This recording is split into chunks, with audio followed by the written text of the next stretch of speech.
Welcome to the Art of Likability, ranked one of the top podcasts in the world. In this podcast, you'll discover how to leverage likability to build stronger relationships, lead more efficiently, close more sales, and keep customers happy while increasing success in your professional and personal life. Let's jump in with your host, Arel Moody. What's going on, Likability family? Arel Moody here, your host of the Art of Likability podcast, where we show you how to improve and most importantly, increase the most valuable resource that you have. No, it's not time. It's the relationships that you share with people. Because relationships are extremely valuable. They take years to build, and they can take moments to destroy. They can be something that makes life unbelievably beautiful for you, or it can make you feel alone, upset, and angry. What's interesting is when you overhear a lot of people's conversations, let's just say you're walking in the street or you're at a cafe or you're on a bus and you're listening to people. If you listen to what people complain about the most, the odds are typically high that what people complain about the most are the quality of the relationships in their life. Think about it. The next time you hear two people complaining or somebody talking and they're upset, I'm willing to bet like 9 out of 10 times, it's about some type of relationship challenge or problem they're having with someone. Someone treated them poorly, somebody was mean to them, somebody was not empathetic, somebody stole or hurt them, or maybe even, let's say it was a financial issue. Well, one of the reasons why the financial issues bother people so much is because of how it affects the relationships they have with people. How can they tell their wife or their husband about the financial woe? Or how will they support their children now that the money is messed up? If you look at relationships, if you really get present to it, I genuinely believe it's one of the most important things, if not the most important thing, that creates a high quality, you know what I'm trying to say? High quality of life is what I'm trying to say. I gotta get it out. I was trying to get it out. It didn't come out. The words weren't perfect. So what? Let's keep it moving, baby. So the quality of your life, if you want a high quality of life, it really comes down to the quality of the relationships. If you think about the moments that feel great, right? So imagine you're watching a sports game, right? Let's say it's the championship game. You're watching the game by yourself in your living room, totally comfortable, totally great. And you're by yourself and the game is there and your team wins. It's very exciting. What's the first thing that you wish you could do? Share it with someone. Don't you? Like if you were by yourself and your team won, you're like, yeah, woo. It's like you can't wait to call up your friend or you can't wait to go on social media and post about it so you can feel connected to other people, the relationships.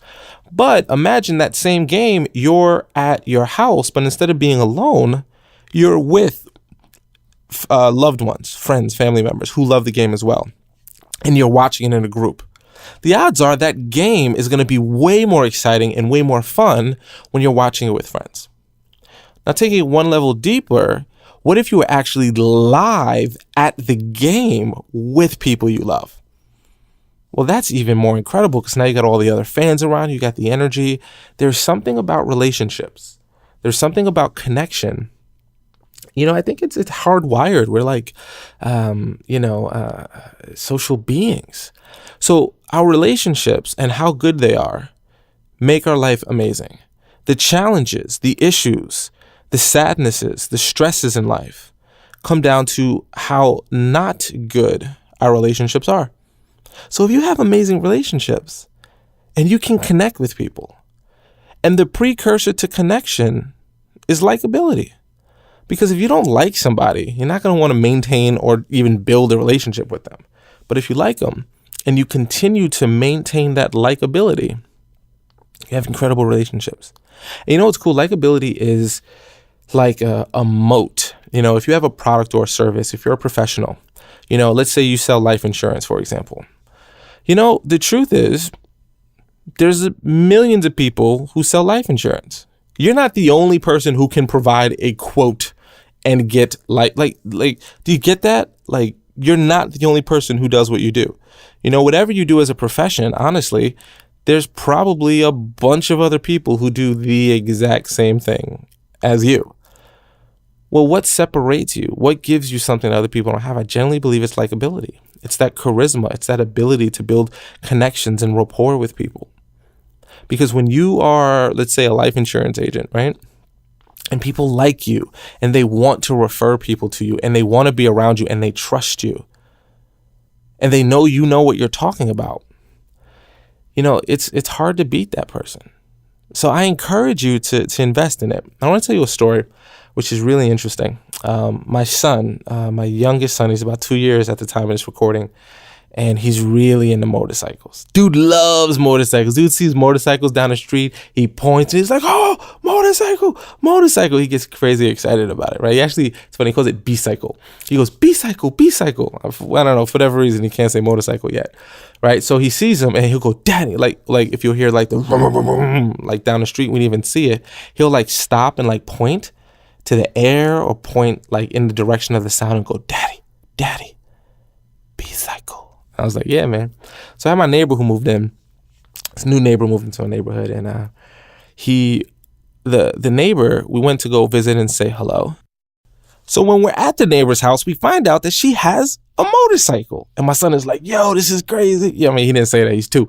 That'd be kind of dope, though, if as a 2-year-old, he's like, yo, this is crazy, Pops. He didn't say that. That's how I interpreted him going, B-cycle, B-cycle, right? So my neighbor was really nice, and she was like, yo, you want to sit on my motorcycle? And he's like, yeah, I do. So she puts him on the motorcycle, and he's like crazy excited. He's like, it's chrome when he's touching it, and it's really cool, right? It's really like a Harley Davidson. He loves it, right? So then my neighbor goes, do you want me to turn it on? And he's like, yeah. You know, like you can see him go, okay, right? So she turns it on, and it's a Harley, right? So it goes like, it sounds like a rocket ship is taking off, right? And it scares him. Like the sound was too much, and he's like, oh, and he goes, it's scary. So I go, all right, turn it off. He's like, I want to go home. So I'm like, all right, man, we'll go home. So we went home, and they was like, oh, I'm sorry. I was like, no, it's fine. You know, you were being nice. We didn't know you would respond that way. So we go home. Like 2 days later, her garage door is open, and we look, and we can see the motorcycle. So he goes, Daddy, B-cycle. He gets really excited about it. I was like, oh, hey, buddy, do you want to go over to the motorcycle again? And he's like, yes. So we walk on over to the motorcycle, and we get maybe within 5 steps of the motorcycle, and he goes, Daddy, go home. And I'm like, all right, you want to go home now? He's like, yeah, go home. So we go back home. So we get back to my house, and he goes, Daddy, motorcycle. I'm like, do you want to go back to the motorcycle now? He's like, yes. So I was like, okay, are you sure you want to go to the motorcycle? He's like, yeah, I'm sure.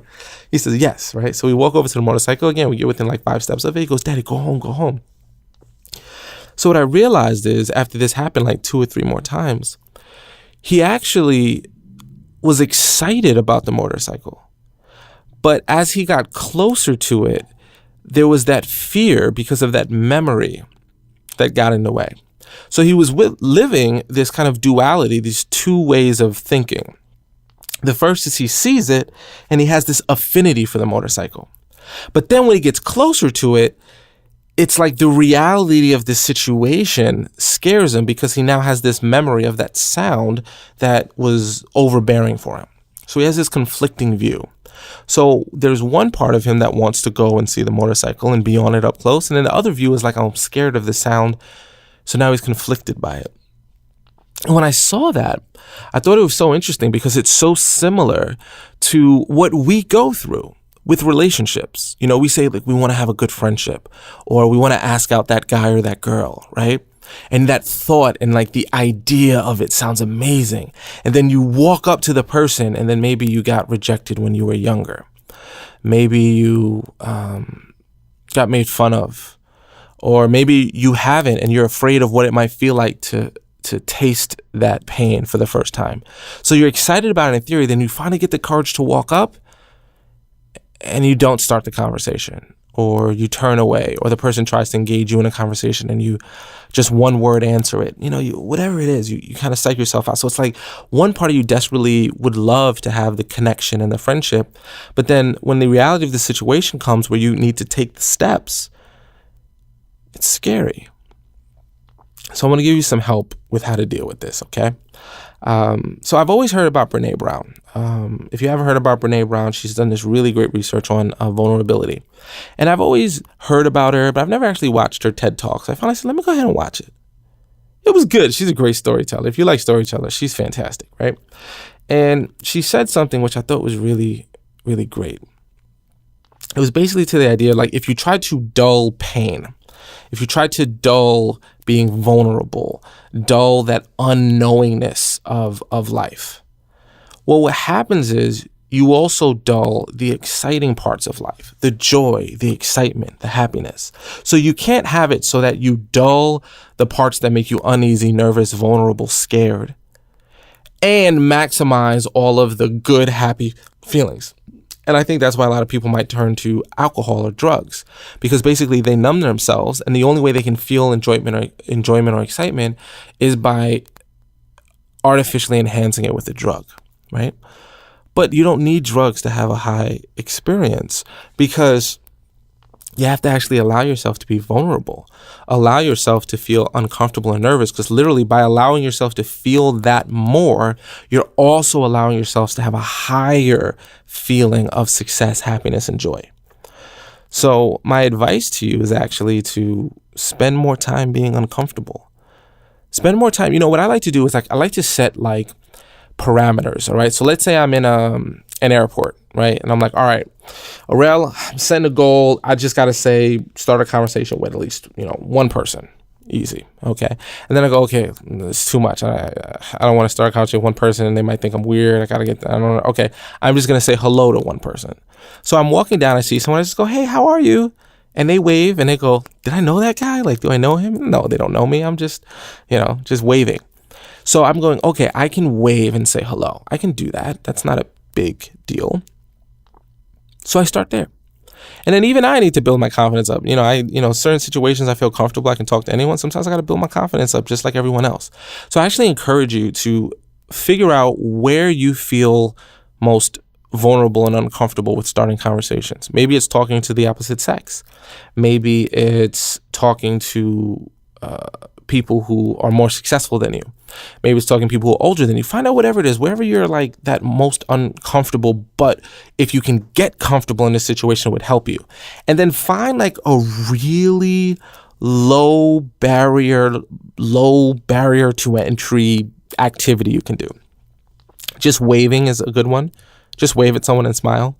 Nod your head. Sometimes when I walk by people, I hold the door for them as they walk through. I'll just give them a little head nod or a little wave or a little smile.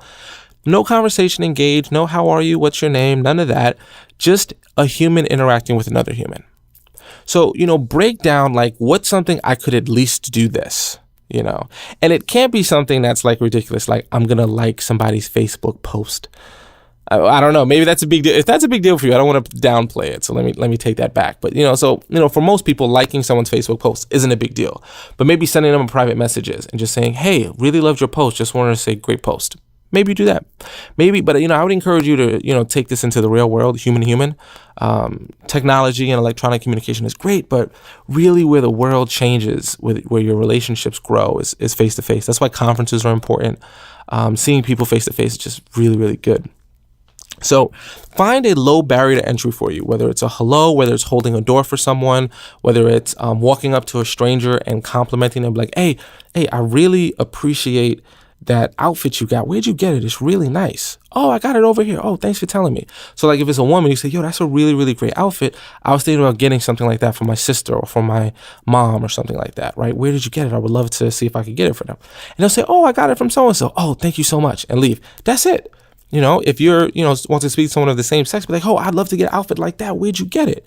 Sometimes, like, if I see, when I had hair, I'm bald now, but when I had hair, like, if there was a dude who had like a really nice haircut, I'd be like, hey man, sorry to bother you, but dude, you got a like fresh haircut, man. You look real, it's real sharp, man. Who cuts your hair? Oh, I get my haircut over by this person. All right, that's what's up. Thank you. And then I might go check that barber out, right?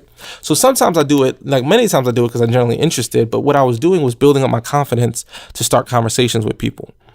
So I would encourage you to build and everyone, no matter how socially affluent you are, like some of you listening to this, you're like, a social butterfly, but no matter what, we all have these areas, these demographics of people or these situations where we feel uncomfortable having conversations.